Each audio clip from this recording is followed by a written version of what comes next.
ನಮಸ್ಕಾರ ಎಲ್ರಿಗೂ, ಕರ್ನಾಟಕ ಜನಗಳಿಗೆ ಪ್ರತಿಯೊಬ್ಬರಿಗೂ ನನ್ನ ನಮಸ್ಕಾರ. ಇವತ್ತು ನಮ್ಮ ಜೊತೆ ಬೆಂಗಳೂರು ದಕ್ಷಿಣ ಲೋಕಸಭೆ ಕ್ಷೇತ್ರದ ಅಭ್ಯರ್ಥಿ ಆಗಿರೋದಂತಹ ಪ್ರಜಾಕೀಯ ಅಭ್ಯರ್ಥಿ ಬಾಲಕೃಷ್ಣ ಅವರು ನಮ್ಮೊಂದಿಗಿದ್ದಾರೆ. ಬನ್ನಿ ಅವ್ರ ಜೊತೆ ಮಾತಾಡೋಣ. ಸರ್ ನಮಸ್ಕಾರ. ನಮಸ್ತೆ ಸರ್.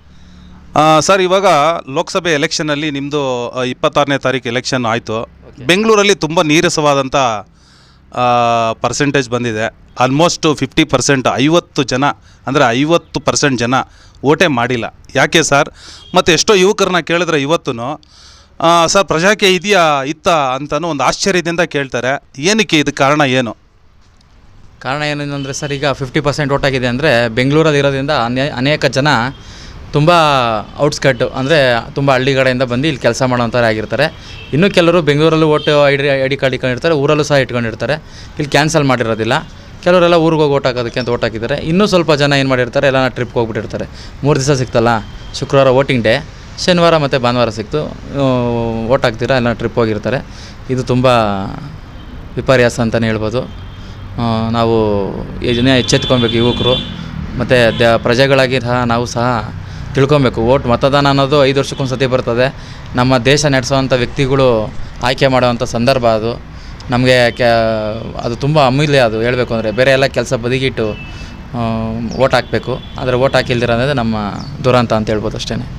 ಯುವಕರು ಏನಕ್ಕೆ ಇನ್ನು ಪ್ರಜಾಕೀಯ ಗೊತ್ತಿಲ್ಲ ಅಂತಂತಾರೆ ಅಂತಂದರೆ, ಪ್ರಜಾಕೀಯ ಅನ್ನೋದು ಯುವಕರುಗಳ್ದೇ. ಅದನ್ನ ಮೊದಲೇ ನಾವು ಹೇಳಿದ್ದೀವಿ.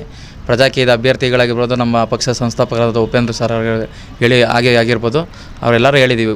ಪ್ರಜಾಕೀಯ ಅನ್ನೋದು ಮತದಾರರ ಪಾರ್ಟಿ, ವೋಟರ್ಸ್ ಪಾರ್ಟಿ. ಇದು ಯಾರಿಗೆ? ಇದಕ್ಕೆ ಹೈಕಮಾಂಡ್ ಅಂದರೆ ಪ್ರಜೆಗಳೇ, ಭಾರತ ದೇಶದ ಪ್ರಜೆಗಳೇ ಇದಕ್ಕೆ ಹೈಕಮಾಂಡ್ ಅನ್ನೋದೇ ನಮ್ಮ ಮೂಲ ಉದ್ದೇಶ.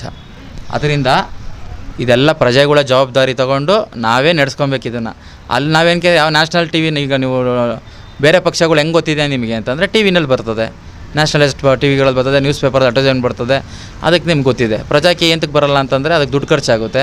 ಯಾರೂ ಸಹ ದುಡ್ಡು ಇಲ್ಲ, ಕ್ಯಾಶ್ಲೆಸ್ ಪಾರ್ಟಿ ಆಗಿರೋದ್ರಿಂದ ನಾವು ಯಾವುದೇ ಟಿ ವಿ ಮಾಧ್ಯಮಗಳಾಗಲಿ ನ್ಯೂಸ್ ಪೇಪರ್ಗಳಾಗಲಿ ಎಲ್ಲೂ ಸಹ ಕಾಣಕ್ಕೆ ಸಿಗೋದಿಲ್ಲ. ಇದು ಮಾತಿಂದ ಮಾತಿಗೆ, ಕಿವಿಯಿಂದ ಕಿವಿಗೆ, ವ್ಯಕ್ತಿಯಿಂದ ವ್ಯಕ್ತಿಗೆ ಪ್ರಚಾರ ಹಾಕ್ಕೊಂಡು ಹೋಗೋದೇ ಮೌನ ಕ್ರಾಂತಿನಿ ಅಂತೇನು ಹೇಳ್ತೀವಿ. ಇದೊಂದು ಇನ್ನೊಂದು ಸ್ವಾತಂತ್ರ್ಯ ಇದು ನಮಗೆ ಬೇಕಾಗಿರೋದು. ಪ್ರಜಾಕೀಯ ಅನ್ನೋದು ಅಂದರೆ ರಾಜಕೀಯಕ್ಕೆ ಅಪೋಸಿಟ್ ಆದಂಥ ಪ್ರಜಾಕೀಯ ಇದು. ನಾವೇ ಪ್ರಜೆಗಳ ಜವಾಬ್ದಾರಿ ತೊಗೊಂಡು ಇದನ್ನು ಮುನ್ನಡೆಸ್ಕೊಂಡು ಹೋಗಬೇಕು, ನಾವೇ ತಿಳ್ಕೊಬೇಕು. ಇದಕ್ಕೆ ಉದಾಹರಣೆ ಏನು ಹೇಳ್ತೀವಿ ಅಂದರೆ ಸರ್, ಈಗ ನಾವು ಒಳ್ಳೆ ಹೋಟ್ಲು ಹುಡುಕಬೇಕು ಅಂತಂದರೆ ರೆಸ್ಟೋರೆಂಟು ಎಷ್ಟು ಶ್ರಮ ಬಿದ್ದು ಯೂಟ್ಯೂಬಲ್ಲಿ ವ್ಯೂಸ್ ನೋಡಿಕೊಂಡು ಅದನ್ನೆಲ್ಲ ಸರ್ಚ್ ಮಾಡಿ ಸ್ಟಾರ್ ಪಾಯಿಂಟ್ ಎಷ್ಟಿದೆ ಅಂತ ನೋಡ್ಕೊಂಡು ಹೋಗ್ತೀವಿ. ಸಿನಿಮಾ ನೋಡೋಕೆ ಹೋಗ್ತೀವಿ ಅಂದರೂ ಹುಡುಕ್ತೀವಿ, ಎಷ್ಟು ರೇಟಿಂಗ್ ಇದೆ, ಟ್ರೈಲರ್ ನೋಡ್ತೀವಿ, ಟ್ರೀಸರ್ ನೋಡ್ತೀವಿ, ಡೈರೆಕ್ಟರ್ ನೋಡ್ತೀವಿ, ಎಲ್ಲ ನೋಡ್ತೀವಿ ತಾನೆ. ಬಟ್ಟೆ ತಗೊಬೇಕು ಮ್ಯಾಚಿಂಗ್ ಅಂದರೂ 100 ಕಿಲೋಮೀಟ್ರ್ ಹೋಗಿ ಬಟ್ಟೆ ತಗೊಂಡು ಬರ್ತೀವಿ. ಎಲ್ಲ ಈ ದೇಶನೇ ಒಬ್ರ ಕೈಲಿ ಕೊಡ್ತಾಯಿದ್ದೀವಿ ಅಂತಂದಮೇಲೆ ಅಲ್ಲಿ ಏನು ನಡೀತಿದೆ, ಯಾವ ಥರ ಇದೆ, ಏನೇನು ವ್ಯತ್ಯಾಸ ಇದೆ ತಿಳ್ಕೊಂಡು ಓಟ್ ಹಾಕೋದು ನಮ್ಮ ಜವಾಬ್ದಾರಿ ತಾನೆ. ಸುಮ್ಮನೆ ಕಣ್ಣು ಮುಚ್ಕೊಂಡೇ ಕುತ್ಕೊಂಡ್ಬಿಟ್ಟಿದ್ರೆ 77 ವರ್ಷ ಆಗೋಗಿದೆ. ಇನ್ನೂ ಇವತ್ತೊಂದು ದಿವಸಕ್ಕೂ ಮೋಲ್ಡ್ ಇಲ್ಲದೆ ಇರೋವಂಥ, ಗೋಡೆ ಇಲ್ಲದೆ ಇರೋವಂಥ ಸ್ಕೂಲ್ಗಳಿದೆ. ಗೋಡೆ ಹಾಸ್ಪಿಟ್ಲಿದ್ರೆ, ಬೆಡ್ ಇದ್ದರೆ ಡಾಕ್ಟ್ರ್ ಇಲ್ಲದೆ ಇರೋ ಹಾಸ್ಪಿಟ್ಲಿದೆ. ಇಂಥ ಸಂದರ್ಭದಲ್ಲಿ ಇದೀವಿ. ಇನ್ನೂ ಯಾವಾಗ ನಾವು ಬದಲಾವಣೆ ಆಗೋದು? ಬದಲಾವಣೆ ಬೇಕು ಅಂದರೆ ಇಲ್ಲಿ ಬದಲಾವಣೆ ತತ್ತೀವಿ ಅಂತ ನಾವು ಇದೀವಿ ತಾನೆ. ಸಂಬಳಕ್ಕೆ ಮಾತ್ರ ಕೆಲಸ ಮಾಡೋವಂಥ ವ್ಯಕ್ತಿಗಳನ್ನ ಪ್ರಜಾಕೀಯದಲ್ಲಿ ಇದೀವಿ ತಾನೆ. ಎಲ್ಲರಿಗೂ ಗೊತ್ತಿದೆ. ಕೆಲವರು ಹೇಳ್ತಾರೆ ಅದಕ್ಕೆ ನಾವೇನು ಮಾಡೋಕ್ಕಾಗುತ್ತೆ? ತಿಳ್ಕೊಬೇಕು. ಸೊ ಈಗ ಎಲ್ಲ ಖಾಸಗಿ ಚಾನಲ್ಗಳಲ್ಲಿ ಬರೀ 2 ಪಕ್ಷದ ಮಾತ್ರ ತೋರಿಸ್ತಾರೆ. ಬೇರೆ ಸಮಯದಲ್ಲಿ ಉಪೇಂದ್ರ ಅವ್ರನ್ನ ಕರೆದು ಕುಂಡ್ರಿಸಿ ಇಂಟರ್ವ್ಯೂ ಮಾಡ್ತಾರೆ. ಎಲೆಕ್ಷನ್ ಟೈಮಲ್ಲಿ ಮಾತ್ರ ಯಾಕೆ ಸರ್ ಅವರು ಪ್ರಜಾಕೀಯ ಬಗ್ಗೆ ನ್ಯಾಷನಲ್ ಟಿ ವಿ ಚಾನಲ್ಗಳವರು ಕರೆದ್ಬಿಟ್ಟು ಯಾಕೆ ಕುಂಡ್ರಿಸಿ ಮಾತಾಡೋದಿಲ್ಲ? ಎಲ್ಲ ವ್ಯಾಪಾರೀಕರಣ ಆಗುತ್ತೆ ಸರ್. ಈಗ ಒಂದು ರಾಜಕೀಯ ವ್ಯವಸ್ಥೆ ಒಂದು ವ್ಯಾಪಾರ ಆಯಿತು ಅಂತಂದರೆ ಅದ್ರ ಅಡಿನಲ್ಲಿ ಬರೋದು ಎಲ್ಲರೂ ಸಹ ಅವ್ರು ಕೊಂಡ್ಕೊಂಬಿಟ್ಟಿರ್ತಾರೆ. ಅದು 100% ಏನಕ್ಕೆ ಅಂತಂದರೆ, ನಮಗೂ ಸಹ ಯೂಟ್ಯೂಬ್ ಚಾನಲ್ ಆಗಲಿ, ನ್ಯಾಷನಲ್ ಚಾನಲ್ಗಳಾಗಲಿ ಒಂದು ಬೈಟ್ಗೆ 10,000 ಕೊಡಿ, 20,000 ಕೊಡಿ, 50,000 ಕೊಡಿ, 5 ಲಕ್ಷ ಕೊಡಿ, 10 ಲಕ್ಷ ಕೊಡಿ ಅಂತ ನಮಗೂ ಸಹ ಕೇಳ್ತಾರೆ. ಯೂಟ್ಯೂಬ್ ವಾಹಿನಿಯವ್ರುಗಳು ಅಷ್ಟೇ, ಡಿಜಿಟಲ್ ಮಾಧ್ಯಮದವರು ಅಷ್ಟೇ. ನಾವು ಕ್ಯಾಶ್ಲೆಸ್ ಪಾರ್ಟಿ ಇರೋದ್ರಿಂದ ನಾವೆಲ್ಲೂ ಹಣ ಖರ್ಚು ಮಾಡೋದಿಲ್ಲ. ನಾವು ಏನು ಹೇಳ್ತೀವಿ ಅಂತಂದ್ರೆ, ಅಂಥವ್ರಿಗೆ ನಿಮ್ಮದು ದೇಶ ಅಲ್ವಾ, ನಿಮಗೂ ದೇಶ ಬದಲಾವಣೆ ಆಗಬೇಕು ಅಂದರೆ ಪ್ರಚಾರ ಮಾಡಿ. ನನ್ನೇ ಇಂಟರ್ವ್ಯೂ ಮಾಡಬೇಕು, ಉಪೇಂದ್ರ ಸರ್ ಇಂಟರ್ವ್ಯೂ ಮಾಡಬೇಕು ಅಂತಲ್ಲ. ನಿಮಗೇನು ಗೊತ್ತೋ ಅದನ್ನೇ ಹೇಳ್ಬೋದಲ್ಲ. ಪ್ರಜಾಕೀಯದ ಬಗ್ಗೆ ಪ್ರಜೆಗಳಿಗೆ ತಾನೇ ಅದು ಪಕ್ಷ ಇರೋದು. ನಿಮಗೇನು ಅನ್ನಿಸ್ತೋ ಅದನ್ನೇ ಹೇಳ್ಬೋದಲ್ಲ. ಪ್ರಜಾಕೀಯ ಇಂತಕ್ಕೆ ಬೇಕು ನಮಗೆ ಅಂತ ನೀವೇ ಪ್ರಜೆಗಳೇ ಮಾತಾಡ್ಬೋದು. ಅದಕ್ಕೆ ಕ್ಯಾಂಡಿಡೇಟ್ಗಳೇ ಮಾತಾಡಬೇಕು, ಉಪೇಂದ್ರ ಸರೇ ಮಾತಾಡಬೇಕು ಅಂತದ್ದು ಏನಿಲ್ಲ. ನಾವೇ ಮಾತಾಡಬೇಕಷ್ಟೇ. ಎಲ್ಲೂ ಬರಲ್ಲ ಅಂತಂದರೆ ಅವ್ರಿಗೆ ಇಷ್ಟ ಇಲ್ಲ ತೋರಿಸೋದಕ್ಕಷ್ಟೇ. ಸರ್, ಈ ಸರಿ ನೀವು ಲೋಕಸಭೆ ಎಲೆಕ್ಷನಲ್ಲಿ ಈ ಸರಿ 26ನೇ ತಾರೀಕು ಎಲೆಕ್ಷನ್ ಆಯ್ತಲ್ವ, ನೀವು ಎಷ್ಟು ಕೋಟಿ ಖರ್ಚು ಮಾಡಿದ್ರಿ, ಎಷ್ಟು ದುಡ್ಡು ಖರ್ಚು ಮಾಡಿರ್ಬೋದು? ಯಾಕೆಂದರೆ ನಮ್ಮ ಏರಿಯಾದಲ್ಲಿ ಪ್ರತಿಯೊಂದು ಕಡೆನೂ ನೋಡಿದ್ರೆ ಒಂದೊಂದು ಕ್ಷೇತ್ರದಲ್ಲಿ ಇಷ್ಟಿಷ್ಟು ದುಡ್ಡು ಖರ್ಚು ಮಾಡ್ತಾ ಇದ್ದಾರೆ ಅಂತ ಜನರಲ್ಲಾಗಿ ಸಾಮಾನ್ಯ ಜನಗಳು ಮಾತಾಡ್ಕೊಳ್ಳೋ ಥರ ನಾನು ಕಂಡಿದ್ದೀನಿ, ನೋಡಿದ್ದೀನಿ, ನಾನು ಸಹ ಕೇಳಿಸ್ಕೊಂಡಿದ್ದೀನಿ. ಇಷ್ಟೊಂದು ದುಡ್ಡು ಖರ್ಚಾಗ್ತಾ ಇದೆಯಲ್ಲ, ಮತ್ತು ನಿಮ್ಮ ಪ್ರಜಾಕೀಯ ಪಕ್ಷದಿಂದ ಕ್ಯಾಶ್ಲೆಸ್ ಪಾರ್ಟಿ ಅಂತ ಹೇಳಿದ್ರೆ, ಮತ್ತು ನೀವು ಎಷ್ಟು ಕೋಟಿ ಖರ್ಚು ಮಾಡಿದಿರಿ ಅಥವಾ ಖರ್ಚು ಮಾಡಿಲ್ವ ಏನು? ಯಾಕೆಂದರೆ ನಮಗೆ ಆಶ್ಚರ್ಯ ಆಗ್ತಾ ಇದೆ, ಇಷ್ಟೊಂದು ಕೋಟಿ ಖರ್ಚು ಮಾಡೋ ಅವ್ರ ಮುಂದೆಗಡೆ ನಾನು ಪಾರ್ಟಿಸಿಪೇಟ್ ಮಾಡ್ತಾಯಿದ್ದೀನಿ ಅಂತ ನೀವು ಮುಂದೆ ಬಂದಿದ್ರೆ, ಆದ್ರೂ ಹೆಂಗಿದ್ವು ಅಂತ ನನಗೆ ಆಶ್ಚರ್ಯ ಆಗ್ತಾಯಿದೆ. ಹೇಗೆ ನಿಮಗೆ ಗೊತ್ತಿರೋಂಗೆ ಅಂದಾಜು ಎಷ್ಟು ಖರ್ಚಾಗಿರ್ಬೋದು ಬೇರೆ ಪಾರ್ಟಿಗಳು ಹೊಡೆದು? ನಿಮ್ಮ ಪ್ರಕಾರ ನೀವು ಪಬ್ಲಿಕ್ ಅಲ್ವಾ, ನಿಮ್ಗೆ ಅಂದಾಜು ಗೊತ್ತಿರೋಂಗೆ ಎಷ್ಟಾಗಿರ್ಬೋದು ಹೇಳಿ? ನೀವು ಒಂದು ಲೆಕ್ಕ ಕೊಡಿ, ನಾನು ಒಂದು ಹೇಳ್ತೀನಿ ಲೆಕ್ಕ. ಆಮೇಲೆ ನೋಡಿ, ನಮ್ಮ ಏರಿಯಾದಲ್ಲಿ ನೋಡಿದ್ವಿ, ಒಬ್ಬ ಹುಡುಗನ ಕೇಳಿದ್ವಿ, ನಾನು ಬೂತ್ ಅಧ್ಯಕ್ಷ ಅಂತಂದ. ಏನಪ್ಪ ಬೂತ್ ಅಧ್ಯಕ್ಷ ಅಂತ ಕೇಳಿದೆ. ಇಲ್ಲಣ್ಣ, ನಮ್ಮ ಬೂತದಲ್ಲಿ ಕುತ್ಕೊಂಡ್ರೆ ಅದರಲ್ಲಿ ಏನೇನು ಮೇಂಟೆನೆನ್ಸು, ಅಲ್ಲಿ ಹುಡುಗರನ್ನ ಕುಂಡ್ರಿಸೋದು, ಅಲ್ಲಿ ಟೇಬಲ್ ಹಾಕ್ಬಿಟ್ಟು ಅವ್ರಿಗೆ ಚೀಟಿ ಬರ್ಕೊಡೋದು, ಇದನ್ನೆಲ್ಲ ಮತ್ತೆ ಬಂದವ್ರಿಗೆಲ್ಲ ಅಣ್ಣ ಈ ಪಕ್ಷಕ್ಕೆ ಕೋಟ್ ಹಾಕಿ ಅಂತ ಕೇಳೋದಕ್ಕೋಸ್ಕರ ಹುಡುಗರನ್ನೆಲ್ಲ ನಿಲ್ಸಿರ್ತಾರಂತೆ. ಅದಕ್ಕೆ ಬೂತ್ ಅಧ್ಯಕ್ಷ ನಾನು ಅಂತ ಹೇಳ್ದವನು. ಎಷ್ಟು ಕೊಡ್ತಾರಪ್ಪ ಹೋಗ್ಲಿ ಬೂತ್ ಅಧ್ಯಕ್ಷನಿಗೆ ಅಂತಂದರೆ 2 ಲಕ್ಷ ರೂಪಾಯಿ ಅಂತಂದರು. ನಾನು ಆಶ್ಚರ್ಯ ಆಯಿತು, ಏನು ಬೂತ್ ಅಧ್ಯಕ್ಷ ಅಂತಾನೆ 2 ಲಕ್ಷ ರೂಪಾಯಿ ಅಂತಾರೆ, ಹೆಂಗಪ್ಪ ಇದು ಅಂತಂದರೆ, ಅಣ್ಣ ಇದೆಲ್ಲ ಮೇಂಟೆನೆನ್ಸಿಗೆ ಬೇಕು ಅಂತ. ಅದೇ ಥರನೇ ಒಂದು ಕ್ಷೇತ್ರದಲ್ಲಿ ಸಾವಿರಾರು ಬೂತ್ಗಳಿದ್ದಾವೆ. ಅದೇ ಥರನೇ ಇಡೀ ಲೋಕಸಭೆಯಲ್ಲಿ ಎಷ್ಟೊಂದು ಬೂತ್ಗಳಿದ್ದಾವೆ. ಅದಕ್ಕೆ ಲೆಕ್ಕ ಹಾಕ್ಕೊಂಡ್ರೆ ಒಂದೊಂದು ಬೂತ್ಗೆ 2 ಲಕ್ಷ ಅಂದ್ರೂ ಹೇಳ್ತೀನಿ ಕೇಳಿ. ಒಂದು ಲೋಕಸಭೆ ಕ್ಷೇತ್ರಕ್ಕೆ 1500ರಿಂದ 1600 ಬೂತ್ ಬರುತ್ತೆ. ವಿಧಾನಸಭೆಗೆ ಅಲ್ಲಲ್ಲ, ಟೋಟಲ್ ಲೋಕಸಭೆಗೆ. ಒಂದು ವಿಧಾನಸಭಾ ಕ್ಷೇತ್ರ, ಒಂದು ತಾಲೂಕು ಕ್ಷೇತ್ರಕ್ಕೆ ಒಂದು 200ರಿಂದ 250 220 ಗಂಟೆ ಇರ್ತದೆ. 200 ಅಂತಾನೆ ರೌಂಡ್ ಫಿಗರ್ ಕಾಣದ. ಒಂದು 8 ಕಾನ್ಸ್ಟಿಟ್ಯೂನ್ಸಿ ಅಂತ ತಿನ್ಕೊಂಡ್ರು 8 200 ಅಂದ್ರೂ 1600 ಗಂಟೆ ಹೋಗ್ಬಿಡುತ್ತೆ. 1600 ಅಂದರೆ 2 ಲಕ್ಷ ರೂಪಾಯಿ ನೀವೇ ಲೆಕ್ಕ ಹಾಕಿ ಎಷ್ಟಾಯಿತು? 1 ಕೋಟಿ ಗಟ್ಟಲೆ ಆಗೋಯ್ತು. ಮತ್ತು ಇಷ್ಟೊಂದು ದುಡ್ಡು ಖರ್ಚು ಮಾಡೋವಾಗ ಅವ್ರ ಮುಂದೆ ನೀವು ಹೇಗೆ ಪಾರ್ಟಿಸಿಪೇಟ್ ಮಾಡಿ ನೀವು ಹೇಳ್ತಾ ಇದ್ರಿ ನಾನು ಜವಾಬ್ದಾರಿ ತೊಗೊಬೇಕು ಅಂತ? ಹೇಗೆ ಜವಾಬ್ದಾರಿ ತೊಗೋತಾರೆ ಅರ್ಥ ಆಗ್ತಾ ಇಲ್ಲ ಸರ್. ನೋಡಿ, ನಾವು ಏನು ಮಾಡ್ತೀವಿ ಅಂದರೆ ಕ್ಯಾಂಡಿಡೇಟ್ಸು, ನಮ್ಮದು ಜವಾಬ್ದಾರಿ ಅನ್ನೋದೇನು ಅಂದರೆ, ಫಸ್ಟು ನಮಗೆ ಕೆಲಸ ಬೇಕಿಲ್ಲಿ. ನಾವು ಇಲ್ಲಿ ನಾಯಕರಾಗಿ ಬಂದಿಲ್ಲ, ಮತ್ತು ನಾವು ಸೇವಕರು ಆಗಿ ಬಂದಿಲ್ಲ. ಸಂಬಳ ತಗೊಂಡು ಜನಗಳ ತೆರಿಗೆ ಹಣದಿಂದ ಸಂಬಳಕ್ಕೆ ಕೆಲಸ ಮಾಡ್ತೀವಿ ಅಂತ ಬಂದಿದ್ದೀವಿ.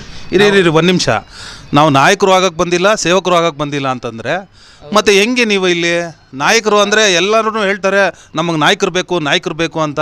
ಆದರೆ ನೀವು ನಾಯಕರು ಅಲ್ಲ ಅಂತಂದರೆ ಸೇವಕರು ಅಂದ್ರೆ ಮತ್ತೆ ಇನ್ಯಾರು ನೀವು? ವರ್ಕರ್ ಸರ್, ಅಷ್ಟೇ, ಲೇಬರ್ ಅಷ್ಟೇ. ಇದು ಇರೋದೇ ಹಂಗೇನೆ. ವರ್ಕರಾ? ಹೆಂಗೆ ವರ್ಕರ್ ಅದು? ನನಗೆ ಆಶ್ಚರ್ಯ ಆಗ್ತೈತೆ. ಏನು ವರ್ಕರ್ ಅಂದರೆ? ಇದೇನು ಫ್ಯಾಕ್ಟ್ರಿನಾ ಇದು? ನಾವು ಸಾವಿರಾರು ಕೋಟಿ ಲಕ್ಷಾಂತರ ಕೋಟಿ ನಾವು ನಿಮ್ಮ ಕೈಗೆ ಖಜಾನೆಗೆ ಕೊಡ್ತಾ ಇದ್ದೀವಿ, ನೀವು ಹೆಂಗ್ರಿ ವರ್ಕರು ಅಂತ ಇದ್ದೀರಾ? ನಮ್ಗೆ ಅರ್ಥ ಆಗ್ತಾ ಇಲ್ಲ. ಸಂಬಳ ಕೊಡ್ತೀರಲ್ವ ಸರ್? MLAಗೆ ಸಂಬಳ ಇದೆ ಗೊತ್ತಾ ನಿಮಗೆ? MPಗೆ ಸಂಬಳ ಇದೆ ಗೊತ್ತಾ? ಪ್ರಧಾನಿಗೆ ಸಂಬಳ ಇದೆ ಗೊತ್ತಾ? ಹೌದು. CMಗೆ ಸಂಬಳ ಇದೆ ಗೊತ್ತಾ? ಸಂಬಳ ಕೊಡ್ತಿದ್ದೀರಾ ಅಂದಮೇಲೆ ವರ್ಕರೇ ತಾನೆ ಅವರು. ಅದೇ ಹಂಗೆ ನಾಯಕರಾಗ್ತಾರೆ.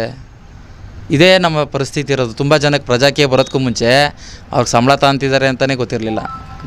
ಅವ್ರಿಗೆ ಹೇಳಿ ಇಷ್ಟು ವರ್ಷದಿಂದ ಅದು ತುಂಬ ಆಳವಾಗಿ ಬೇರೂರ್ಬಿಟ್ಟಿದೆ. ಯಾರೂ ಸಹ ಅದನ್ನು ಒಪ್ಪೋದೇ ಇಲ್ಲ. ಅಂಥ ದುರಂತದಲ್ಲಿದ್ದೀವಿ ನಾವು. ಇನ್ನೊಂದೇನು ಹೇಳೋಕ್ಕೆ ಇಷ್ಟಪಡ್ತೀನಿ ಅಂದರೆ ಸರ್, ಈಗ ನೀವು ಹೇಳಿದ್ರಿ ಎಷ್ಟು ದುಡ್ಡು ಖರ್ಚು ಮಾಡಿದ್ದೀರಾ ಅಂತ.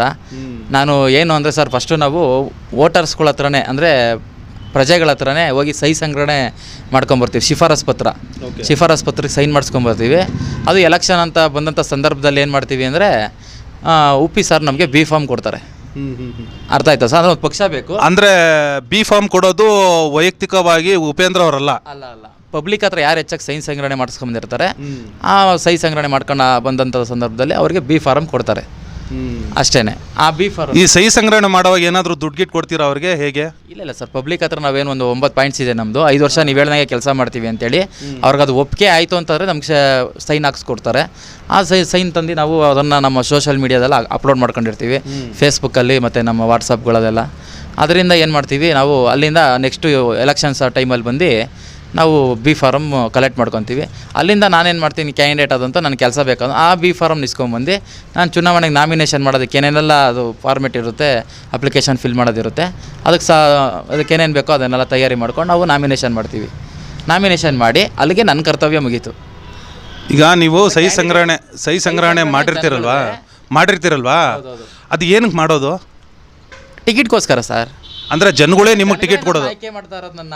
ಓಕೆ ಸಹಿ ಸಂಗ್ರಹಣೆ ಮಾಡ್ತೀನಿ, ಅದು ಉಪೇಂದ್ರ ಅವ್ರು ಕೊಡ್ತೀರಾ ಅಥವಾ ಏನಕ್ಕೆ ಅದು? ಉಪೇಂದ್ರ ಅವ್ರು ನಮ್ಮ ಪಕ್ಷ ಉಪೇಂದ್ರ ಅವ್ರು ಕೊಡೋಲ್ಲ, ನಾವು ಪ್ರಜಾಕಿ ಆ್ಯಪ್ ಇದೆ ನಮ್ಮದು, ಆ್ಯಪಲ್ಲಿ ನಾವು ಡೌನ್ಲೋಡ್ ಮಾಡ್ತೀವಿ. ಅದರಲ್ಲಿ ಯಾರು ಹೆಚ್ಚಾಗಿ ಸೈನ್ ಮಾಡಿರ್ತಾರೆ ಅವ್ರಿಗೆ ಅದಕ್ಕೆ ಟಿಕೆಟ್ ಕೊಡ್ತಾರೆ. ಅಂದರೆ ಆ್ಯಪಲ್ಲಿ ನೀವು ಅಪ್ಲೋಡ್ ಮಾಡಿದ್ಮೇಲೆ ಅದು ಏನು ಮಾಡ್ತಾರೆ, ಯಾರು ನೋಡ್ತಾರೆ? ಪಬ್ಲಿಕ್ಕೇ ನೋಡ್ತಾರೆ ಅದನ್ನು, ಪಬ್ಲಿಕ್ಕೇ ನೋಡ್ತಾರೆ. ಪಬ್ಲಿಕ್ಕು ನಾವು ನೋಡ್ಬಿಟ್ಟು ಇನ್ನೊಂದು ನಿಮ್ಗೆ ಹೇಳ್ತೀನಿ, ಕ್ಲಿಯರಾಗಿ ಹೇಳ್ತೀನಿ. ಈಗ ನಂದು ಬೆಂಗಳೂರು ದಕ್ಷಿಣ ಕ್ಷೇತ್ರ ಅಲ್ವಾ, ಒಬ್ರಿಗಿನ ಹೆಚ್ಚಾಗಿ ಆಕಾಂಕ್ಷಿಗಳಿತ್ತು ಅಂತಂದರೆ, ಟಿಕೆಟ್ಗೋಸ್ಕರ ಕೆಲಸಕ್ಕೋಸ್ಕರ ಇತ್ತು ಅಂತಂದರೆ, ಅದರಲ್ಲಿ ಯಾರು ಹೆಚ್ಚಾಗಿ ಸಹಿ ಸಂಗ್ರಹಣೆ ಮಾಡ್ಕೊಂಬಂದಿರ್ತಾರೆ ಅವ್ರಿಗೆ ಪಾರದರ್ಶಕವಾಗಿ ಅವ್ರಿಗೆ ಟಿಕೆಟ್ ಹೋಗುತ್ತೆ. ಅರ್ಥ ಆಯ್ತಲ್ಲ ನಿಮ್ಗೆ? ಇವಾಗ ನೀವು ಸಹಿ ಸಂಗ್ರಹ ಮಾಡಿರೋದು ಕರೆಕ್ಟಾಗಿದೆಯಾ ಹೌದು ಇಲ್ವಾ ಅಂತ ಹೇಳ್ಬಿಟ್ಟು ನಮ್ಗೆ ಹೆಂಗೆ ಗೊತ್ತಾಗುತ್ತೆ? ಯಾಕೆಂದರೆ ನೀವು ಅದು ಯಾವುದೋ ನಂಬರ್ ಬರ್ಕೊಂಡು ಬಂದುಬಿಟ್ಟಿರ್ಬೋದು ನಿಮ್ಮ ಸ್ನೇಹಿತರದ್ದು ಅವ್ರದ್ದು. ನಾವು ಆ್ಯಪಲ್ಲಿ ಅಪ್ಲೋಡ್ ಮಾಡಿದ ತಕ್ಷಣ ಅದು ಸಹಿ ಸಂಗ್ರಹಣೆ ಮಾಡೋರು ಫೋನ್ ನಂಬರ್ ಸಮೇತ ನಾವು ಹಾಕಿರ್ತೀವಿ.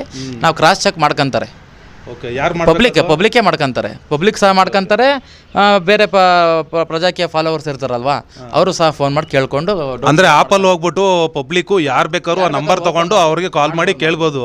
ನೀವು ಬಾಲಕೃಷ್ಣ ಇಂಥ ವ್ಯಕ್ತಿನ ನೀವು ಏನೋ ಸಹಿ ಸಂಗ್ರಹ ಮಾಡಿಕೊಟ್ಟಿದ್ರೆ, ಅವ್ರಿಗೆ ಶಿಫಾರಸು ಮಾಡಿದ್ರಾ, ಅವ್ರನ್ನ ನಾಮಿನೇಟ್ ಮಾಡಿದ್ದೀರಾ ಅಂತ ಕೇಳ್ಬೋದು ನಾವು. ಕೇಳ್ಬೋದು. ಸೊ ಇಷ್ಟೊಂದು ಪಾರದರ್ಶಕವಾಗಿದೆಯೇನ್ರಿ ಪ್ರಜಾಕೀಯ? ಅಷ್ಟೊಂದು ಪಾರದರ್ಶಕವಾಗಿದೆ. ನೀವು ಪ್ರಜಾಕೀಯ ಆ್ಯಪ್ನ ಡೌನ್ಲೋಡ್ ಮಾಡ್ಕೊಂಡ್ರೆ ಕಂಪ್ಲೀಟ್ ಪಕ್ಷನ ನಿಮ್ಮ ಕೈಲಿ ಇದ್ದಂಗೆ. ಬೇರೆ ಪಕ್ಷಕ್ಕೆ ಅವರು ನೋಡಬೇಕು, ಇವರು ನೋಡಬೇಕು, ಅಲ್ಲಿ ಏನು ಕಾರ್ಪೊರೇಟ್ರಿಂದ MLA ಮೀಟ್ ಆಗಬೇಕು, MLAಯಿಂದ ಮಿನಿಸ್ಟ್ರಿ ಮೀಟ್ ಆಗಬೇಕು, ಮಿನಿಸ್ಟ್ರಿಂದ CMನ ಮೀಟ್ ಆಗಬೇಕಂತಿಲ್ಲ. ಡೈರೆಕ್ಟಾಗಿ ನೀವೇ ಪ್ರಜಾಪ್ರಭುಗಳೇ ಡೈರೆಕ್ಟ್ ಇಲ್ಲಿ ನಮ್ಮನ್ನ ಹ್ಯಾಂಡಲ್ ಮಾಡ್ಬೋದು.